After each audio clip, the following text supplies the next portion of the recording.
তারপর হচ্ছে আমরা যেদিন ফাইনাল ছিল একটা, যখন আর্জেন্টিনা জিতলো, আলহামদুলিল্লাহ বলতে বলতে সেই কি খুশি।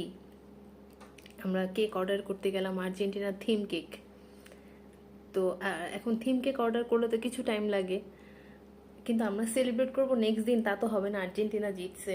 আমরা একদম আর্জেন্ট ভাবে অর্ডার দিয়ে আসছি যে সন্ধ্যার আগে বা সন্ধ্যার পরে, মাগরিবের নামাজের পরে গিয়ে মনে হয় নিয়ে আসছিলাম কেকটা, এরকম।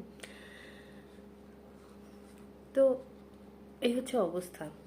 আর ব্রাজিলের যে ভক্ত, সে তো চুপচাপ এনজয় করছে খেলা। আমাদের কাছে ওরকম ফাইট হতো না, সবাই সবার পছন্দের উপরে মানে রেসপেক্ট করতো।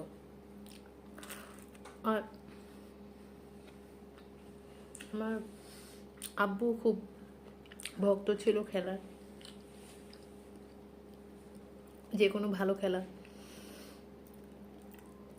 কিন্তু এই বছর আমরা কোনোভাবে আর্জেন্টিনাকে সাপোর্ট করছি না, তার কারণ হচ্ছে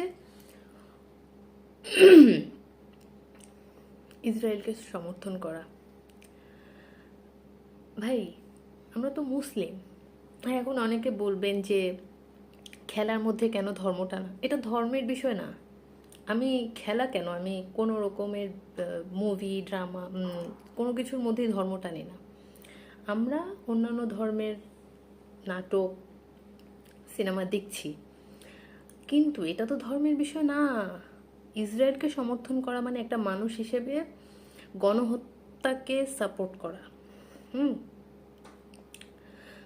তো যেটা সম্ভব না, আর যেটা আর্জেন্টিনা প্রকাশ্যে করেছে, ইভেন সেদিন মিশরের সাথে ম্যাচে আর্জেন্টিনার দর্শক গ্যালারি থেকে ইসরায়েলের পতাকা উত্তোলন করলো তারা।